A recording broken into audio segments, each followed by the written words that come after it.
আজকে আমরা এমন একটা গভীর বিষয় নিয়ে কথা বলবো যা সময়ের ধারণাকেই হয়তো বদলে দেবে। ভাবুন তো, এমন একটা মুহূর্ত যা কিনা একটা গোটা জীবনচক্রের চেয়েও অনেক বেশি দামি। চলুন এ অসাধারণ আধ্যাত্মিক যাত্রায় একসঙ্গে হাঁটা যাক। দেখুন, এই যে কথাটা বলা হচ্ছে, এর মানেটা কি? এর মানে হলো একটা বিশেষ মুহূর্তের গুরুত্ব এতটাই বেশি যে তার ৮৪টা জন্মের চেয়েও মূল্যবান। আর এই পুরো ধারণাটা কিন্তু একটা খুব স্পেশাল জন্মদিনকে কেন্দ্র করে তৈরি হয়েছে। হ্যাঁ, ঠিকই শুনছেন, এক হিরেতুল্য জন্মদিন। এটা কিন্তু আমাদের সাধারণ জন্মদিন পালনের মতো নয়। এই সোর্স বলছে এটা জীবনের চেয়েও দামি একটা মুহূর্ত। আসলে এটি হলো বাপদাদা বলে একজন পথপ্রদর্শক এবং তার অনুসারীদের মধ্যে একটা গভীর আধ্যাত্মিক মিলনের ক্ষণ। ব্যাপারটা আসলে একটা অটুট বন্ধনের, ঈশ্বর আর ভক্তের মধ্যে এমন এক সম্পর্ক যা সময়ের এই বিশাল চক্রের মধ্যে একটা ছোট্ট কিন্তু অত্যন্ত মূল্যবান মুহূর্ত হিসেবে পালিত হয়।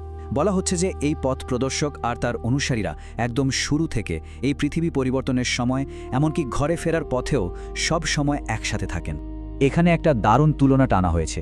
একদিকে দেখুন সাধারণ জন্মদিন, যা হয়তো কিছু মানুষ পালন করে, অনেকটা রাতের উৎসবের মতো ক্ষণস্থায়ী। আর অন্যদিকে রয়েছে এই হিরে তুল্য জন্ম। এটা কিন্তু সকলের জন্য, আর এটা রাতের অন্ধকার নয়, বরং অমৃতবেলা, মানে এক আশীর্বাদে ভরা পবিত্র ভোর।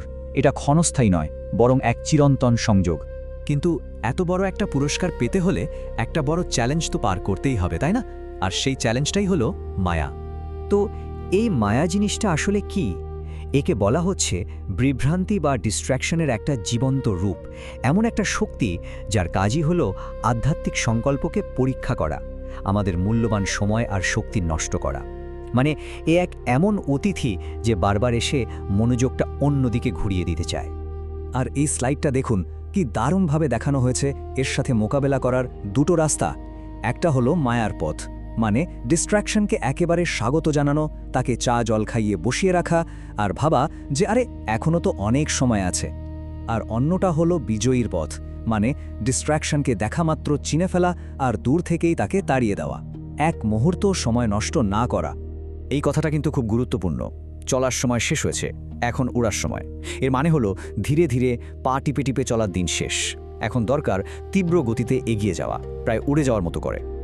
আর এই যে এত তাড়া, এই জরুরি অবস্থার কথা মাথায় রেখেই বাপ দাদা, সেই আধ্যাত্মিক পথপ্রদর্শক, জন্মদিনের একটা অসাধারণ উপহারের প্রস্তাব দিচ্ছেন, একটা বিশেষ অফার। একবার ভাবুন তো, কেমন হতো যদি নিজের সবটুকু প্রচেষ্টা দিয়েও তাকে আরও কয়েক গুণ বাড়িয়ে তোলা যেত, যদি কোনো সাহায্য পাওয়া যেত। আর সেই সাহায্যটাই হলো এই 10%। এই প্রস্তাবের কেন্দ্রবিন্দু হলো এই সংখ্যাটা।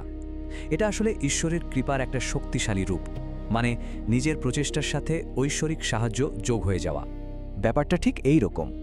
আজ থেকে যদি তোমার তীব্র পুরুষার্থ 90% হয়, তবে বাপদাদা 10% যোগ করে দেবেন। কি দারুণ একটা প্রতিশ্রুতি, তাই না?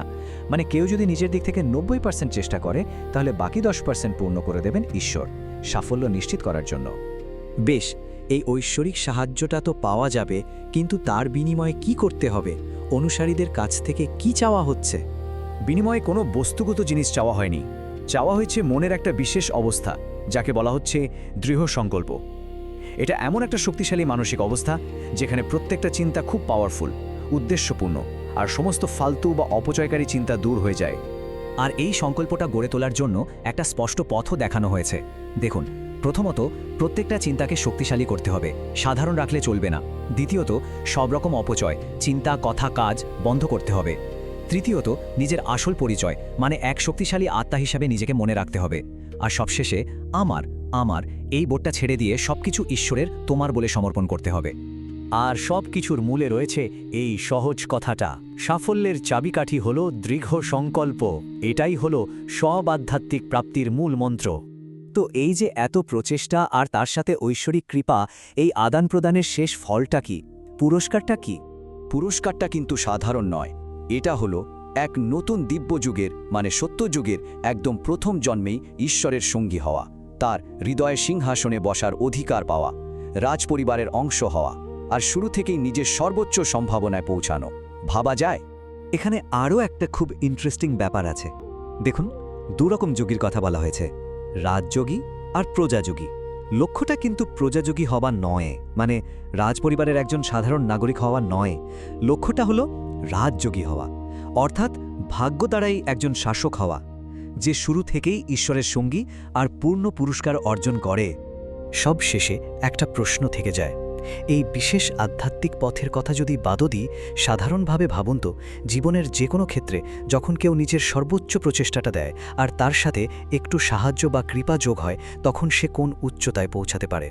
এই দৃঢ় সংকল্পের শক্তি দিয়ে চূড়ান্ত কোন পুরস্কারটা অর্জন করা সম্ভব?